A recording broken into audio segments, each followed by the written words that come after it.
If you've spent more than 30 seconds on this channel, you probably already know that I'm a bona fide tiki junkie. They say that once a man hits 40, he has to pick a lane. Smoking meats, World War II, or tiki bars. Well, I went with the full combo platter. You're welcome, honey. Today we're heading to my personal sanctuary here in Orlando. It's a mid-century modern fever dream dressed up as a tropical resort. Welcome, my friends, to Disney's Polynesian Village Resort, a 50-year-old shrine to all things tiki.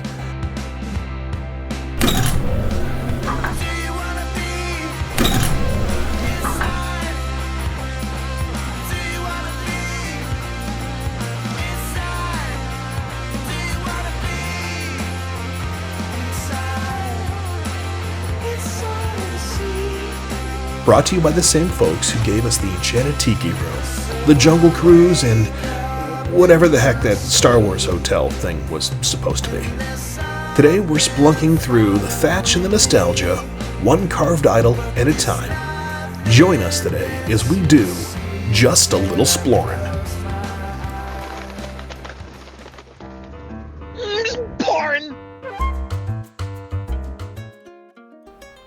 There it is. Disney's Polynesian Village Resort, or the Poly if you're on speaking terms with Disney nerds. It's what happens when someone takes everything that makes Adventureland magical, cranks it up to 11, and then drops it smack dab in the middle of some very valuable Central Florida swampland. You don't even have to step inside to know what you're in for. As soon as you hit the parking lot, you're greeted by the Great Ceremonial House. It's a dramatic A-frame structure that screams tropical fantasy and mid-century tax shelter in equal measures. Surrounding it, lush landscaping, a lagoon that may or may not be sponsored by chlorine and Moana, and of course, a carved tiki proudly holding a fish like it just won Survivor Polynesian Edition. Spoiler alert though, this will be the last time that you'll see food offered to you for free.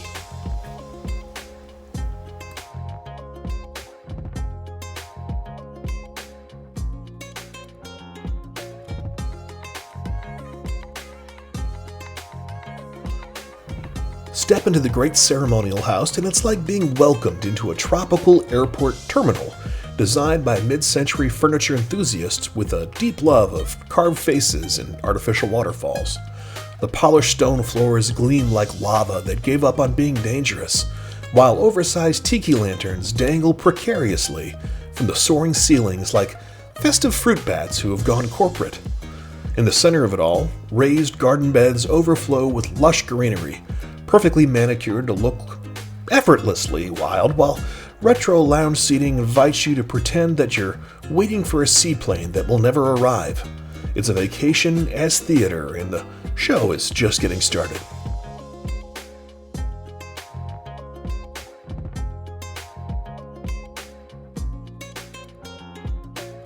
Just to the side of the entrance is Boutiquey. It's a gift shop / treasure trove / wallet magnet that mixes tropical kitsch, upscale boutique, and a little bit of, wait, why is this $85? It offers a mix of Moana-approved resort wear, tiki mugs that you'll justify as heirlooms, and enough Disney IP merch to remind you where you actually are. There are even potted plants, presumably for anyone who's ever looked at a ceramic pineapple and thought, this needs soil. But the real star here is the theming. Towering tiki demigods keep watch as you browse, surrounded by nautical artifacts, carved woodwork, and patterns that toe the line between homage and fever dream. In the best possible way, of course. It's immersive, it's theatrical, and it's weirdly comforting. Kind of like a luau thrown by Wes Anderson.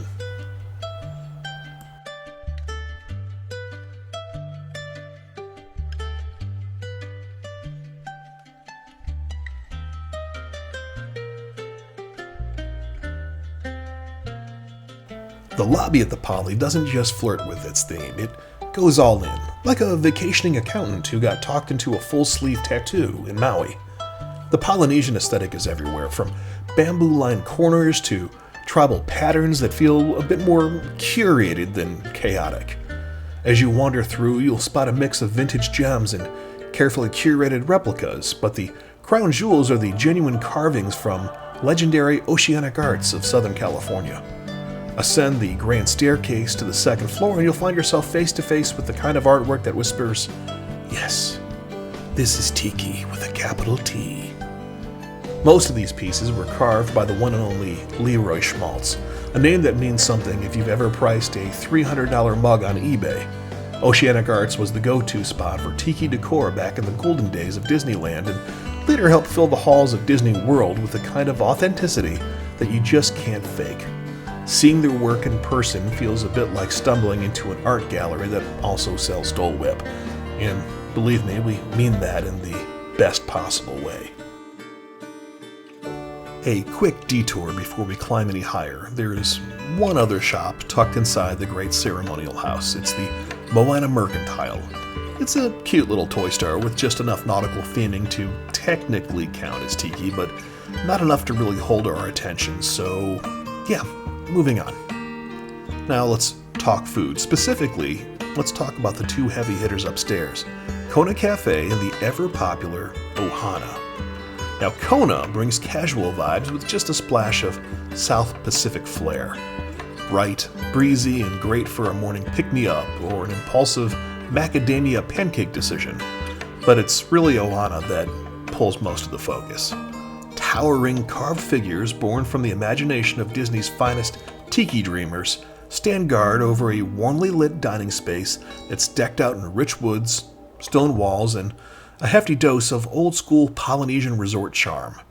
The open kitchen adds a theatrical flair, and while the food is definitely solid, let's be honest, it's the immersive atmosphere that keeps this place booked tighter than a tiki mug released at Trader Sam's.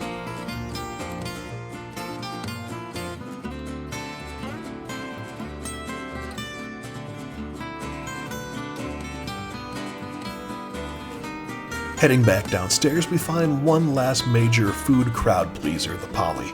Captain Cook's, the Poly's quick service ode to mid-century modern jet-setters and picky eaters alike. It's the kind of place where the chicken tenders flow like lava and the travel posters on the wall look suspiciously like they were liberated from the tunnels beneath Main Street's train station.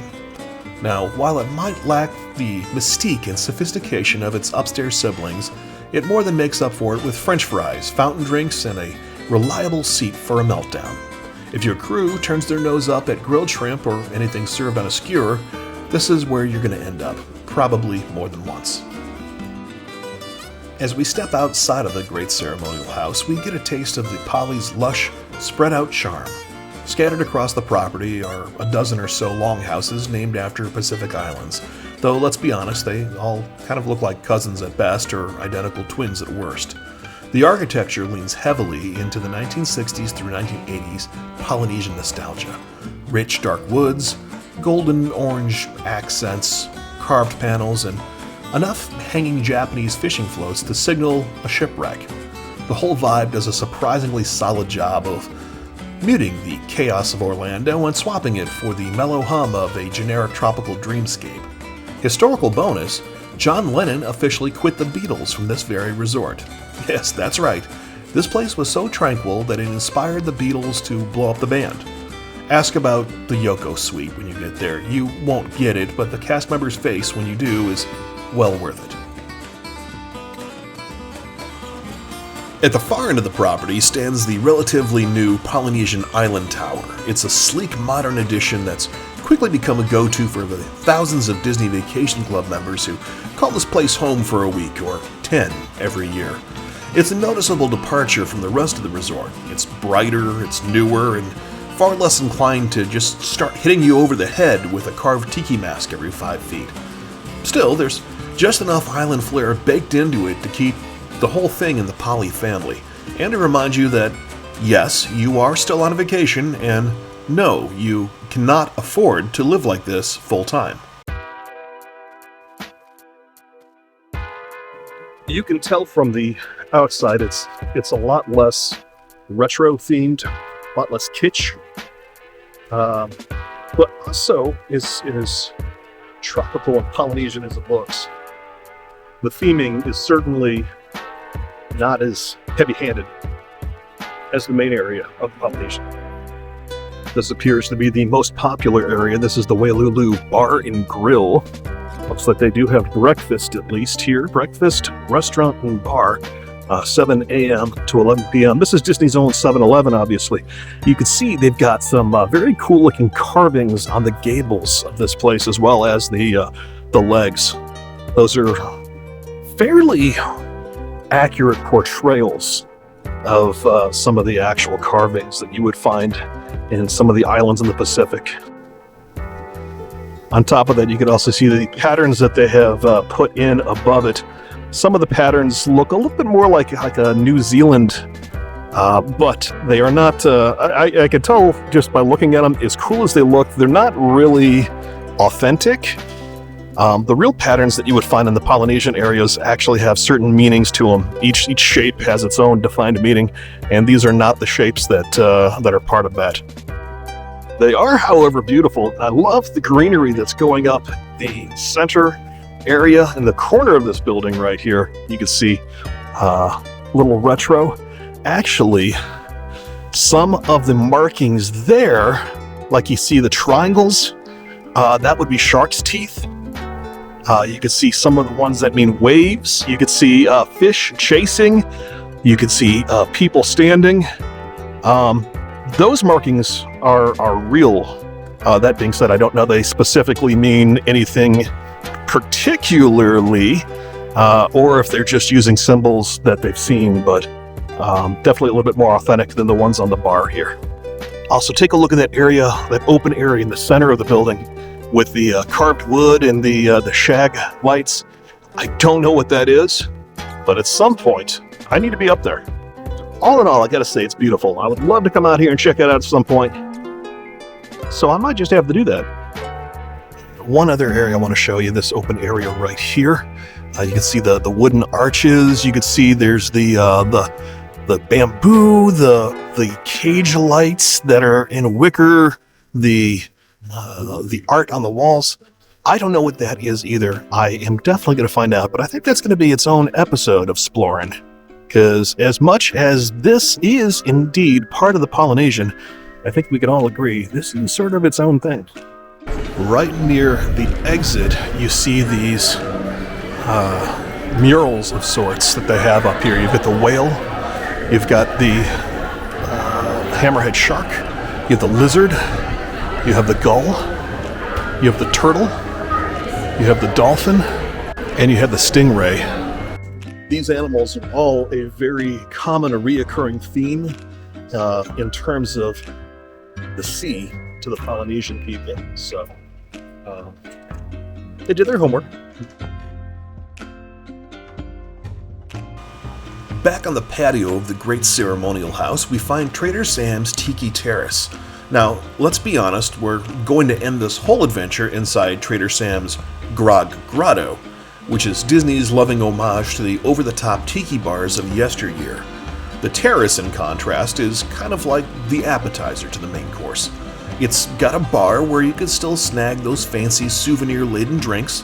It's got a waterfall that kicks things up a notch once the sun goes down, and it's got some pretty slick lighting that really sells the whole vibe after dark. But the real stars out there, it's the tiki statues. Yeah, they're in the bushes and they peer out at you from the surrounding greenery with a bit of an air of passive judgment. Like they know that you're on your third drink and you haven't eaten since that Dole Whip at noon. Look, the Tiki Terrace, perfectly pleasant. The vibes are good, the drinks are strong, but it's still a little bit of a consolation prize for folks who couldn't score a seat inside. That said, Disney at least gives you a way to sip in the scenery while pretending that you meant to be out here all along. And now, my friends, it's time to head back inside down a relatively nondescript hallway tucked into the back of the Great Ceremonial House, where we arrive at the final, some might sacred, stop on our Polynesian pilgrimage, Trader Sam's Grotto. Not to be confused with your neighborhood Trader Joe's, though both do tend to be packed and slightly chaotic. This pint-sized tiki bar has earned a cult following for a good reason. Think of it as a bit of a tropical Frankenstein. It's one part Trader Vic's, one part Don the Beachcomber, and a heavy pour of the Mai Kai with just a splash of Adventureland. tossed in for flavor. Shake well, served in a glowing skull mug, and prepare the room to start talking back. The menu leans pretty heavily into rum-soaked tiki classics with a Disney-friendly name attached and matching collectible mugs that you'll definitely convince yourself are absolutely necessary. A short list of tapas with vaguely Asian twists round out the offerings, though let's be honest, you're here for the spectacle, not for the spring rolls. The seating here is limited to just 51 guests, and it's reservations only, same day. Time limits are pretty strictly enforced because this place is busier than the monorail after fireworks, but once you're in, every drink order has the potential to unleash animatronics, thunderclaps, chanting bartenders, and special effects that range from mildly whimsical to what in the enchanted tiki room hell just happened.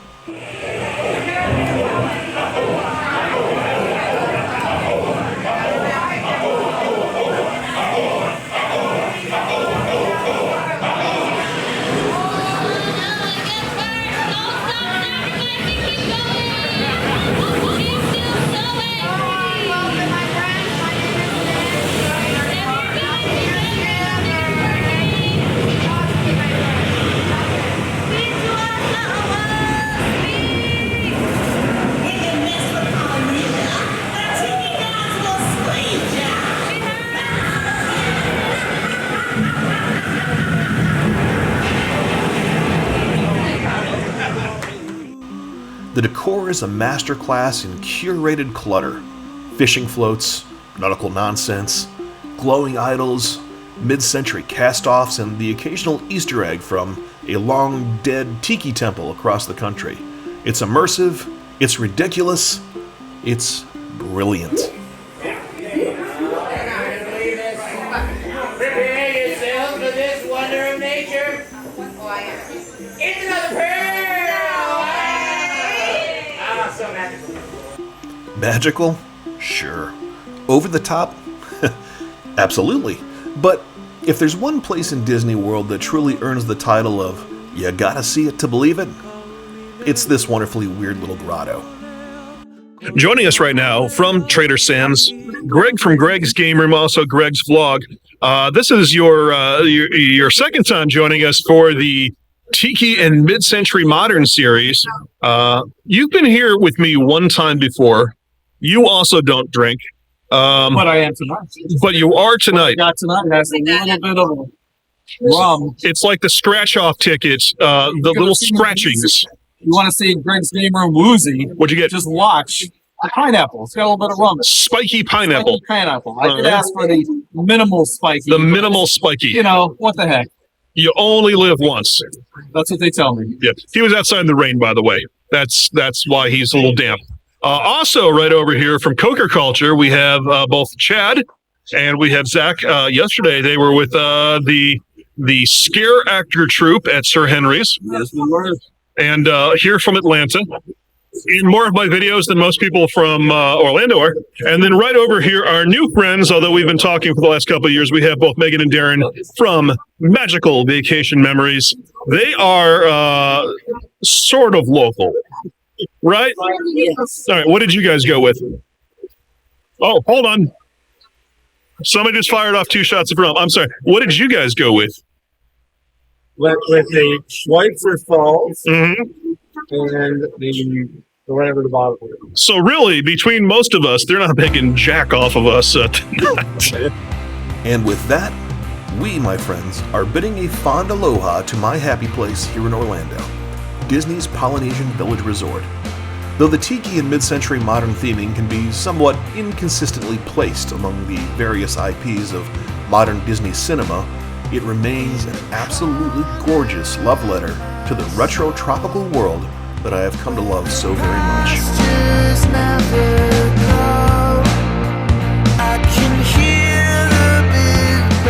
It might not be perfect, but then again, neither were the original tiki bars and roadside motels that inspired it. What it is, though, is charming, warm, sometimes even a little strange, and always just escapist enough to make you forget, if only for a moment, that you're still technically within spitting distance of a parking lot the size of Luxembourg. So until next time, aloha, my fellow Polynesians. Save me a seat by the torchlight, and most importantly, I hope you'll join us again next time when we do just a little exploring.